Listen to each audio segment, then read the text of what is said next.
Good afternoon and welcome to the Green Circle Podcast, episode number 4. Thank you for joining us. My name is Scott Ledden and I am your host. As a reminder, the purpose of this podcast is to bring together subject matter experts who touch our industry to discuss and debate common industry challenges. Today we are moving away from COVID-19 issues to a new topic. We are going to discuss carbon neutral certification, what that means, its relevance in our community, and how you can participate in the process. I'm very happy to be joined today by Dan Fraleigh and Liam Conway. Dan is the Chief Operating Officer, and Liam is the Manager, Advisory Services for Carbon Zero. Welcome to the show, guys. Just as a further introduction for our listeners, Carbon Zero is a Canadian company started in 2006 that has risen to become a leader in the design and implementation of carbon reduction strategies and solutions.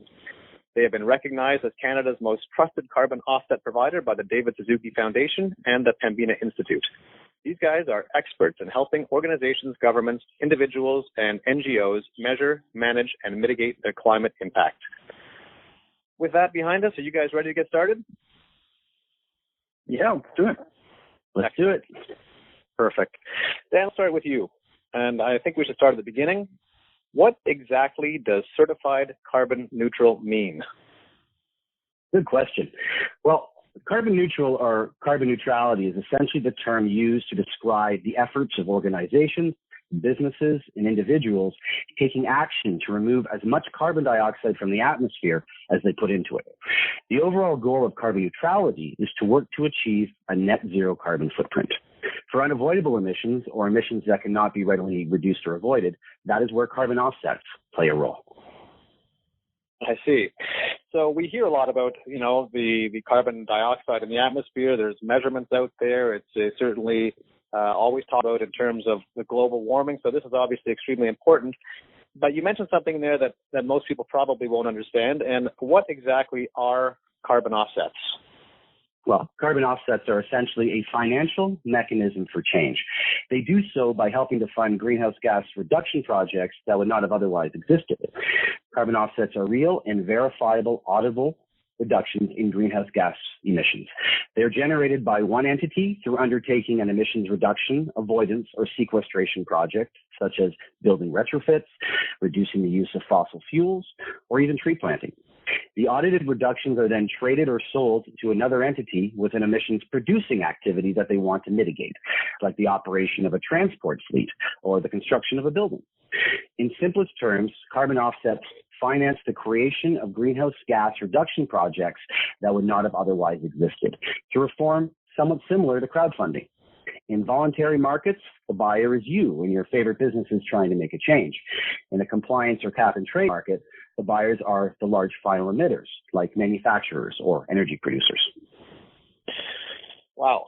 So there is an actual active market for buying, selling these, sounds like. Is that similar to the stock market, or is that a ridiculous question? Well, I think in terms of how stocks are traded and sold, carbon is certainly traded to a similar degree. But there are two markets. Specifically in Canada, we have our voluntary market. So that's organizations and companies that are purchasing offsets as part of corporate social responsibility or being a good community citizen. The other side is the compliance market. A lot of people may know that as carbon tax or cap and trade. This is where large final emitters, like I mentioned earlier, like energy producers and manufacturers who emit a certain amount of carbon every year, are required by the government to reduce emissions or trade in carbon. So there's a lot of different options out there, and you mentioned different programs and how they exist. How would somebody who's interested in exploring a project or an option to offset their carbon emissions, how would they make a selection, or how do they pick a program? Well, in terms of the carbon offsetting projects, we try to provide our clients with projects that are not only as close to their emissions producing year as possible, but as close to their emissions producing activity. So we provide carbon offsetting projects from coast to coast, all the way from Newfoundland to British Columbia, that we can provide to our clients as close to where they operate. Okay, well, so that tells us exactly what carbon neutrality is. And Liam, I have a question for you.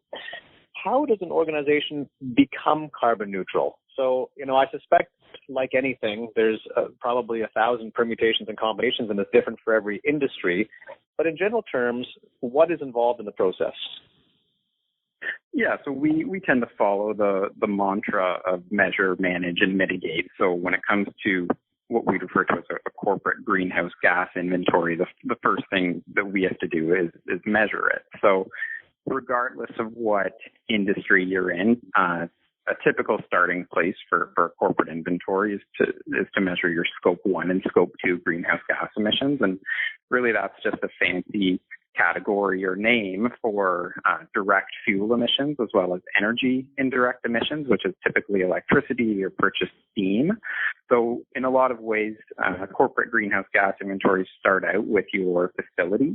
The boundaries of the organization are kind of capped at that facility, but organizations and businesses can expand that scope and bring in what's called Scope 3, which are other indirect emissions, and that's where you get into things like business travel or employee commuting, even something like paper use within a business can be tracked. So what we do is we convert that activity level data using things called emission factors to be able to produce a carbon equivalent for those activities. So then to sort of summarize what I think heard you saying is a company would contact you or somehow get in touch with you and say, we're interested in having Carbon Zero certify our operations as carbon neutral. And then you would go understand their operation and effectively do an audit, I guess, of their various activities. You mentioned Scope 1 and Scope 2, which I don't remember exactly how they're distinguished, but there's obviously different categories. You quantify those and you say, based on this activity that you're doing on a consistent basis, your firm's operations are emitting this much carbon dioxide into the atmosphere every year, and therefore you should offset that by, going back to our first point, purchasing carbon offsets. Is that sort of how the process would work? More or less. There are certainly some intermediary steps in there as well. So to your point, that is an apt description. People and businesses do typically come to us saying, we don't know what our carbon footprint is. We want to start this journey of getting to either carbon neutral or reducing emissions. But oftentimes what we see is prior to an offset purchase being made is those groups also want to reduce their greenhouse gas emissions more organically. So what I mean by that is, implement travel threshold policy, for example, where if an organization is measuring their Scope 3 emissions, they may stipulate a policy that says any trip under 250 kilometers has to be undertaken via the train instead of the plane. So usually prior to getting to offsets, there are some of those corporate initiatives that are already in place that we can then quantify the reductions from. And then whatever's left, those unavoidable emissions are usually where offsets are introduced. Okay, so I see. So the first thing is you quantify. The second thing is how can we reduce these by more environmentally conscious policies, like take the train instead of fly. And then those that can't be avoided, you suggest purchasing offsets. That's generally the process that we follow, yep. Okay. So, this is, and again, it's not new. I know you guys have been at this since 2006, so it's not new, but it still seems to be new in the market. And every time, something new comes to market, you can talk to people, they express interest, but then they have the questions, well, how long is it going to take and how complicated is it? Because all of my employees are really busy, and how onerous is this going to be on my employees for you guys to do your audits? Yeah, I'll be honest, a lot of the times we get approached by individuals that may not have the time to do it themselves within their organization. So they see, our services as more of a time saver for them. But usually it's a good educational opportunity for them because going back to, the old mantra, you can't manage what you don't measure, going through this process of, collecting all that utility information and building, flight manifests to track air travel emissions, it's really a good exercise for that organization to complete. to get a better handle of their emissions and what projects and measures are going to be effective for their carbon strategy. But in terms of the overall time input, we often think that we're helping them out in certain ways and letting them sort of focus on their own corporate initiatives without necessarily being the data manager that we can typically, we sort of become that role for them. Okay, so you guys lead the process. You have to ask for company information, but you know what you're asking for. I mean, if, a lot of companies go, I didn't know that the train was that much more environmentally conscious of choice than a plane, for example. So, you're there to ask for the information and help them and then educate them as to sort of what their current operations are doing and the impact that they're having. Yeah, and through the results that we get out of our assessment, it sort of informs what the appropriate measures are. So, for example, Ontario or BC or Manitoba clients of ours, because the electricity grid is relatively carbon-free in those three provinces, most of the sustainability recommendations that we issue for groups in those provinces may not focus on electricity because the bang for buck in terms of carbon reduction is going to be a little bit lower than if you were to focus on natural gas emissions or other stationary combustion, as well as things like air travel or product distribution. So through those results, we can kind of build a plan and let them know what the most effective strategy for them might include. Oh, fair enough. So you guys really come in and act as very effective consultants to lead the process, and you help everybody out and get it from beginning to end, I guess, is the service that you offer. Yeah, like a good example for, one of our clients has been measuring the environmental footprint of their annual financial publications every year. So the physical paper copies, the distribution of these reports to their international stakeholders. And over the last 10 years, we've seen them reduce their footprint by pretty much 50%, basically along the way, suggesting, more of a digital release of the report, incorporating more recycled content and lighter stock into the paper materials. So all sorts of things that we see that can reduce the emissions. We try to provide those as recommendations to those clients. Fabulous. And then, one of the common misconceptions that I've heard, from people in the market who start talking about this, that, people have the idea that carbon offsets basically allow a polluting company to continue polluting, not change their ways, and just buy offsets to, quote unquote, make themselves feel better. How can you address that misunderstanding and sort of educate people as to what really is going on with this initiative? There are definitely critics out there who unfairly characterize carbon offsets as something that means they don't have to take tougher measures to curb climate change. As carbon offsets are a financial mechanism for change, they should only be utilized towards the mitigation of what we call unavoidable emissions. From heating and cooling offices to commuting and business travel, there are numerous emissions-producing activities associated with the operation of a business. For our carbon zero certification, carbon offsets are an acceptable tool once companies have done everything they can to pollute less, like tightening up processes, cutting down on office heating, or making delivery or service trucks run on cleaner fuels. Carbon offsets are much better than doing nothing, as they finance greenhouse gas reduction projects that would not have otherwise existed. At Carbon Zero, we look for clients to reduce their emissions year after year towards a goal of constant improvement. Well, that's a great answer because, for a lot of these companies, buying these offsets is cheap. And, people, again, they think, well, geez, it's no problem for these people to buy the offsets. But if your strategy is to educate them and, to Liam's point earlier, you can't manage what you can't measure. Once it's measured, you can start to manage. You folks are driving that message home that the offset is only for unavoidable emissions, and you should be using strategies to reduce what you can. I think that's a great way to summarize, to counter the argument, so to speak, that it's just for people to keep polluting but feel good about themselves. So, great point. My next question, and is, as you guys know, Greenferd is in the construction industry, and our stakeholders are all familiar with LEED and LEED principles, but not as many are as familiar with carbon neutrality. And Liam, are there any initiatives going on with the, CAGBC, for example, that are helping raise awareness and bringing carbon neutrality to the forefront in our industry?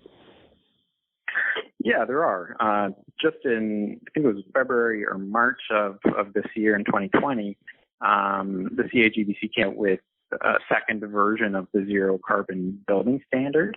And this was a project that really looks to recognize those high performing buildings that are generating on-site renewables or using offsets at the tail end of a high efficiency building to really have net zero carbon emissions in terms of both the operations as well as the embedded carbon of the building materials. So this is something that's relatively new. I believe just recently the first building had actually achieved the standard, but this is definitely an area that we think is going to grow quite a bit, particularly in new builds. The standard itself is certainly easier to achieve. It's still a fantastic and aggressive standard, but it's definitely more applicable to new builds as opposed to renovations. But that's definitely something that we've seen grow, and it sets kind of a nice it sets a nice philosophy for how, the building industry and other industries as well can really approach carbon. It's absolutely aggressive measures and innovative measures to get as much carbon out of the building process as possible. And then at the tail end, that's where carbon offsets and renewable energy credits can come in. So do you see as much effort going into promotion from people like organizations like the CAGBC for carbon as they put on LEED? I mean, probably a decade ago, LEED came out, or maybe it was more. We did the first LEED Platinum project here in Toronto, and, there was a real push on at the time for LEED. I would say that has certification, I see it kind of declining. People don't necessarily want to get certified, but they've adopted LEED principles into projects now that even if they don't go through certification, if you know what I mean. So, which is great because they're not necessarily concerned with getting certified. They're concerned with doing the right thing and adopting the proper principles in their building practices. Do you think that carbon is going to fall into that, carbon offsetting is going to fall in that same category? It's going to become, promoted by people like the CAGBC to raise awareness and have more people buy into the program? I think it's certainly an option, but I don't think we or anyone in the market would probably say that offsets are, the be all end all for the solution. I think it's just one of many options available to buildings, to companies, to individuals to reduce emissions. But to your point, I do think that in terms of LEED, it's one of those things that can, over time, sort of become more business as usual. I think in terms of LEED, that's certainly happened. That's, at least in my opinion, probably driven because of the number of LEED, APs and GAs that are now in the building sector and are truly familiar with, the criteria to achieve those LEED certifications. And as more and more folks within the space enter into that job market, I think you start to see more and more of those principles come through, whether or not LEED certifications are achieved. In terms of whether carbon offsets are done in the same way, I still think offsets will be treated as a tool that kind of closes the loop in terms of unavoidable or leftover emissions in these types of buildings. But it's certainly possible. I mean, carbon measurement, I think, is probably the area where things will continue to grow. You've seen, like energy and water reporting benchmarks are starting to come out for multi-unit residential, as well as mandatory public sector reporting is still a thing. So the measurement piece, I think, is probably the area of growth that we'd expect to see. Fair enough. Okay. Well, that takes care of sort of where this seems to be going. And I guess from my point of view, what I'm seeing is, as you guys know, Greenferd was carbon neutral certified in 2013 with you folks. So thank you for working with us on that. And we're very proud of that fact. And it's still a unique position in our marketplace. But as we sort of evolve this market, what we're now doing is offering our projects and our customers to have their project actually certified carbon neutral as well.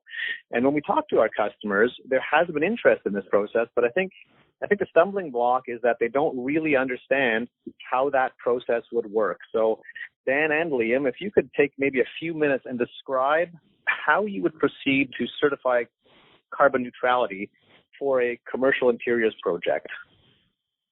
Yeah, I can jump in here, Dan, and feel free to catch anything that I've missed. But in terms of our program with Greenferd, what we've done is for any length of renovation project, we're looking at the utility usage of the renovated space for the duration of the renovation. So that would include electricity, that would include natural gas, and we're capturing the greenhouse gas emissions associated with the building's operation for that period of time on that square footage of the renovation. What we're also doing is we're measuring the carbon footprint of employee and contractor travel that are coming, to and from the site, from their homes, from other job sites, for the duration of that renovation. So those are two of the larger emissions generating activities associated with a renovation project like a commercial interior. So what we're doing is we're measuring the footprint associated with that job and allowing clients of yours to invest and purchase carbon offsets to compensate for the emissions from that project. That summarizes it beautifully, because I have tried in the past, and like I said, people are interested, and they just don't really know how to make it happen. So I really appreciate that summary. And to bring our discussion green circle, as we like to say on the podcast, I just want to summarize what we've talked about. And I guess for me, the message really is you can't manage what you don't measure. So Carbon Zero can come in and help a company measure their emissions activities. And the key thing that I think I take away from this is you only really want to buy offsets for unavoidable emissions. The goal is to understand where your emissions are coming from, how you can implement new processes and practice to reduce those emissions, and only those that you can't reduce or eliminate do you then buy carbon offsets to effectively offset those carbon emissions. Does that catch it effectively, gents? Yeah, I certainly think so. And then when you look at it kind of holistically as part of a corporate social responsibility program, I think that's what truly makes sense, right? You want to see the fruits of your labor. You want to see emissions reductions achieved, and then whatever's left over is certainly a suitable opportunity to use offset. And I'd add, we often describe carbon neutrality as a journey. Most organizations will have a challenge going carbon neutral overnight, and Carbon Zero is here to support you through it every step of the way. Fabulous, guys. Well, I really want to thank you for joining us today. I think it was a very informed discussion, and I think our listeners will really find it valuable, and sincerely appreciate your insight and expertise. Thank you so much. Thank you. Thanks for having us.